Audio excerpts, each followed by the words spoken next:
for fitness and how your body looks and feels, do you think it's like 70% the nutrition and 30% the fitness? Like it's not 50-50. 90%, 90%. Wow. 90% nutrition. Wow.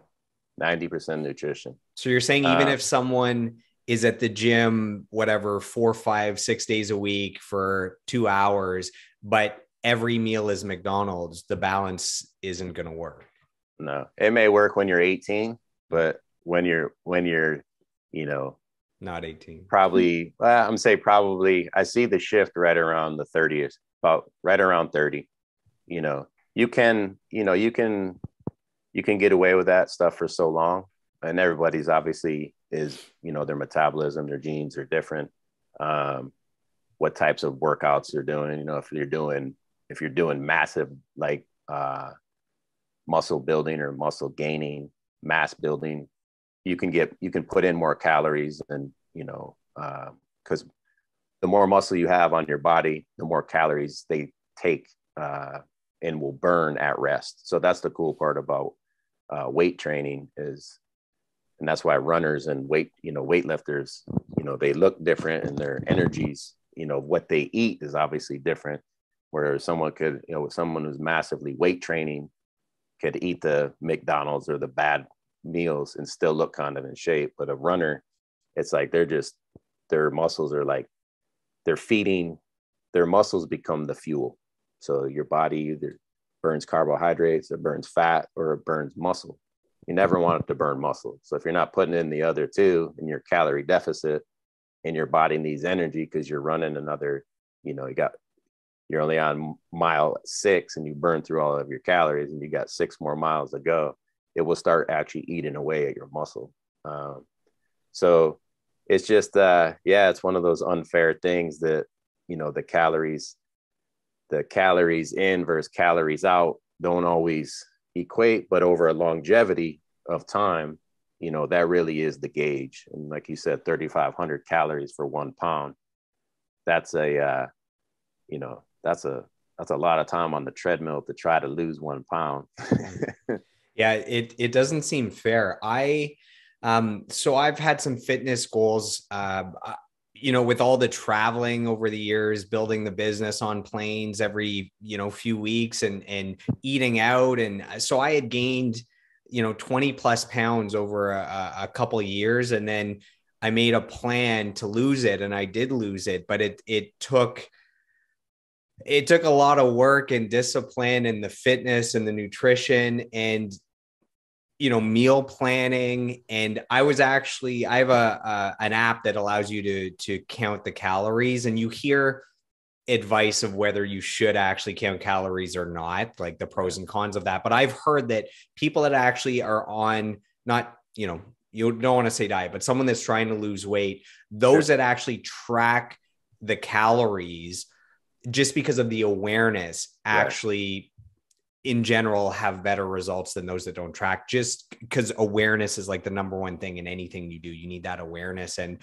it's so funny because I'll go, I'll get a medium ice cap from Tim Hortons, and it's 305 calories. And then I'll do an hour walk, and it shows me it's like 281 calories burnt. And you're like, and then you realize how not worth it is for some things. Cause I think, okay, right now I feel like an ice cap. Am I willing to walk an hour and 15 minutes to offset that? And then I don't get the ice cap, or, I do 2 hours workout at the gym, and that's, I don't know, burning 560 calories. And then you look at a McDonald's combo is like 1,200 calories, and you're like, it's just not fair. Like, it's insane. It's really, you hit the nail on the head with everything. It's all about awareness. So one thing most people are so unaware of, how many calories are in, like you said, your coffee drink, from Tim Hortons, or, just for instance, in the morning, people, they'll have a big glass of orange juice, they'll have a muffin, and then maybe they'll have a latte, on their way into work. Bam, right there, you're already at almost 1,000 calories, and none of it was anything nutritious, So now not the only do you have bad calories as well. not only do you have 1,000 bad calories in you, you're still hungry because there's nothing in there like satiated your true hunger. And I think where the calories come in that most people have no clue or they just don't think about it, they're all loaded with sugar. Sugar is talk about like a drug. It is an absolute drug. And I heard this years ago. They said if sugar hadn't been discovered yet, if we just discovered it today, it'd be a banned substance, a white powdery substance that's highly addictive and that's extremely deadly. And all the work that I've done with cancer patients and survivors and with diabetes and heart disease and all of that, one of the number one contributors to all of that is sugar. And it's one of the least talked about, I believe. And that's a whole nother side story is, so years back, the sugar industry or sugar was found to be one of the most harmful things on the planet. Well, the sugar industry didn't like that. So they paid these two doctors at the time, I believe it was about $50,000, which is zero today, to pin it on the fats, to the fat industry. So back in the 80s, when everything that we saw was packaged fat-free, light, low fat, no fat, whatever it was. So smoke signal to look this way. Look over there. Don't do that. But, and it was like here. So, and in that time, we became the fattest we've ever been on the planet, the most overweight since the fat, those days. Well, flip the switch about within the last, say, 10 years, where you're talking before about keto, like a ketogenic diet, which for those that don't know, it's just a high fat diet, very low carbohydrate, and a very moderate protein. Well, fats aren't equal. So you've got saturated fat, you've got fats that are in, French fries and any fried foods and stuff like that. Or you have avocado, you have nuts, you have seeds, you have, olive oil, you have coconut oil, you have, all these grass-fed butter, two different, so if you take out all of that sugar and you take out all of those, bad carbohydrates and you add these fats in, that's ketogenic. So I had a doctor client of mine tell me years ago that his brother, who was a registered nutritionist and dietitian, he told him years back that it took 1 full year of, we'll call it a diet change or health change, the way that you eat, 1 full year for that to become the new you. So till you can own that and your body is going to keep burning the way it's burning, looking the way it's looking, it takes 1 full year. And I always remembered that. So probably 6-7 years ago, I was like, you know what? I was always like when you asked earlier, the diet, versus working out and, all of that, what's the ratio? I always had I call it an 80-20 rule for nutrition.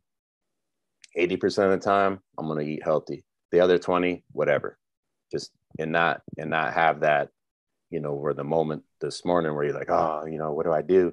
I want this cake. Okay. Use that as your 20 for the next 80% of your meals, make it good. So I'd always stick around the weight range of about 212 to 220 and about 13-14% body fat. And I just was like, you know what? I want to get in the healthiest I've ever been. So I'm going to commit to keto for a year. And in that time, I got down to about right around 200, about 198, and stayed there. And my body fat percentage slipped under 10%. Then it was at 9%. Then it was at 8%. I'm like, holy crap.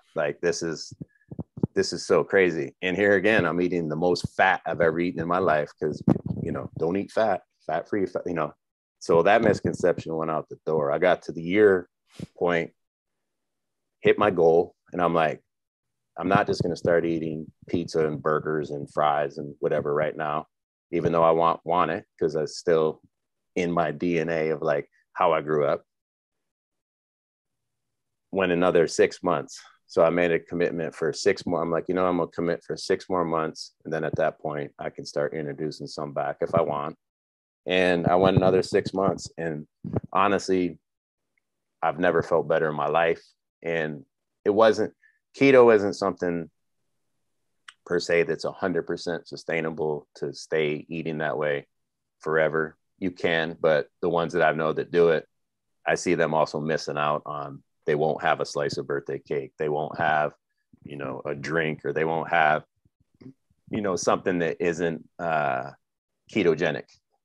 So it's just, it really transformed, my body. And now I own that body, because I gave it the year. Mm-hmm. So that's the thing with people I see that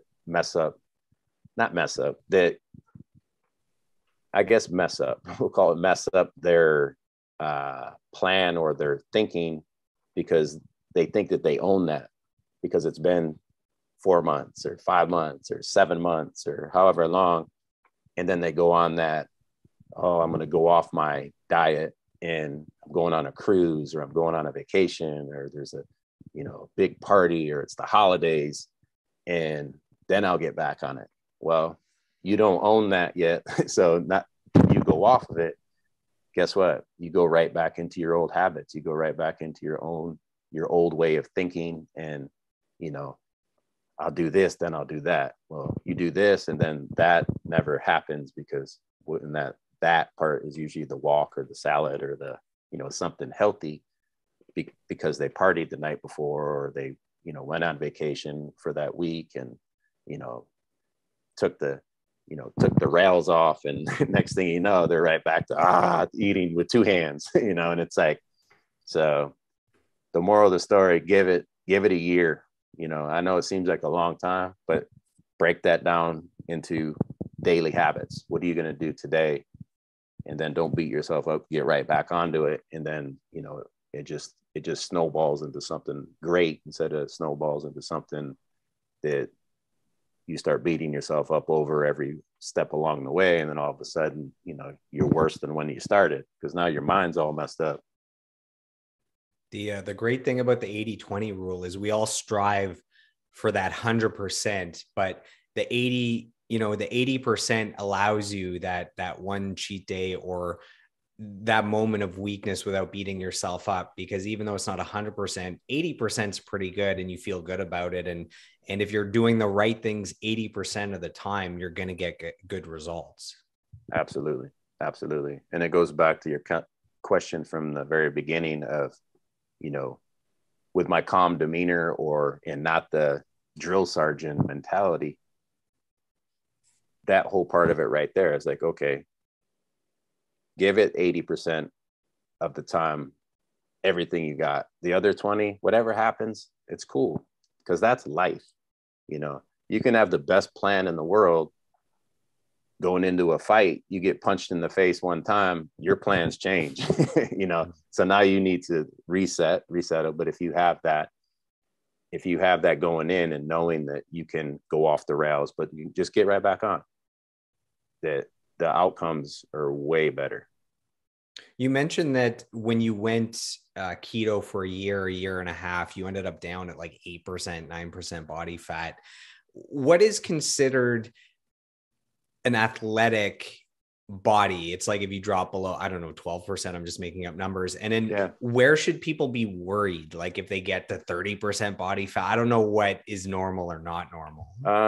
Anybody can Google, body fat percentage for your height, for your age.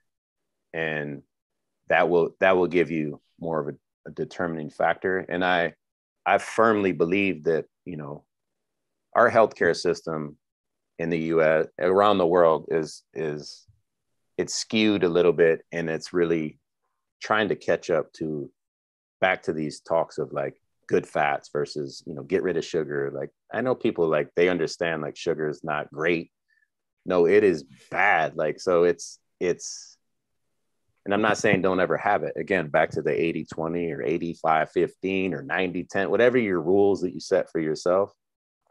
Just know that that is always going to shift and change, but you got to have some parameters, some guidelines to go off of. But I was going to say most at least in the States, the doctors, they measure your BMI, your basal metabolic index, which is basically off of your height and your age and your weight, and they give you a score.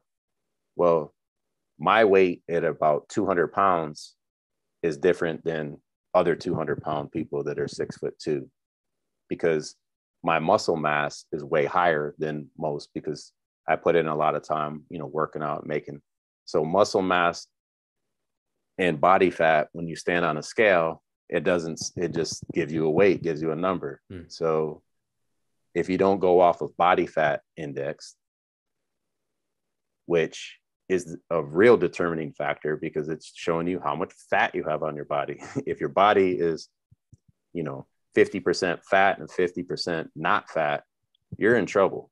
But if your body is, again, back to, I said mine's around, 10 or under, got 90% good stuff, 10% bad stuff, it just tips the scale in the positive way. And you're going to have way less chances of a heart attack or heart disease or diabetes and all of that. It's not it's not about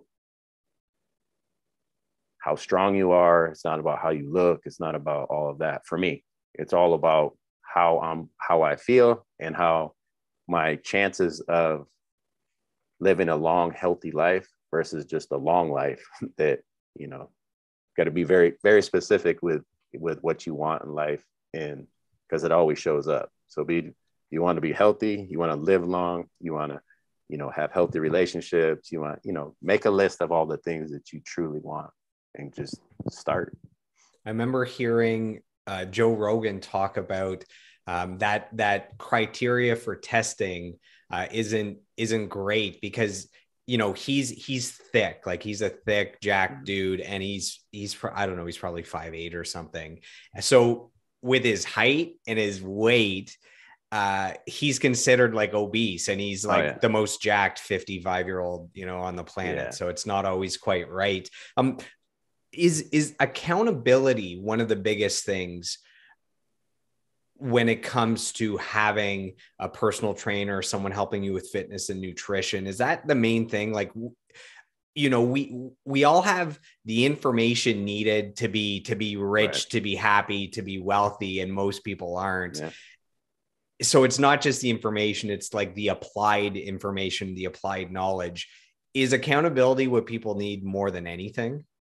Accountability has got to be up there at the very top. Because most don't, once you get to the phase where, like I said, where when I commit for myself, 99 out of 100 times, I'm going to do it because I can keep myself accountable. Most people can't. And it's hard to get to that point. So yes, most people come to me in the beginning, I shouldn't say just the beginning, almost always for accountability. It's not that they don't know how to, like you said, all the information's out there. You could Google, 30-minute workout. You're going to get a million different things. You could do an hour workout. You get a million things. I want to do an hour and a half workout, million things. I want to do a core workout, million exercises, legs. But guess what? You still got to do that. So when you have an accountability partner in business or in life or in fitness, it just seems to, it really, it jumps you up a whole nother level of whether you're going to get it done or you're not, because most people will fall back to, back to the I ams. Old habits. Old habits. Oh, I'm a loser. I'm weak. I'm a whatever. No, like, get going. I'm awesome. I'm amazing. I'm in the best shape of my life. Maybe you're not, but forward think. You have to forward think. And if you don't, those old habits will always win every time. And something's always going to come up to derail you, to get you off your plan. But it's about getting 80-20, 90-10, get right back, and then, get started again. A few years ago, I got a holistic nutritionist, and he helped me lose 10 pounds of fat And then I brought in a personal trainer and he helped me gain 10 pounds of muscle. So it was like a switch of like the bad for the good.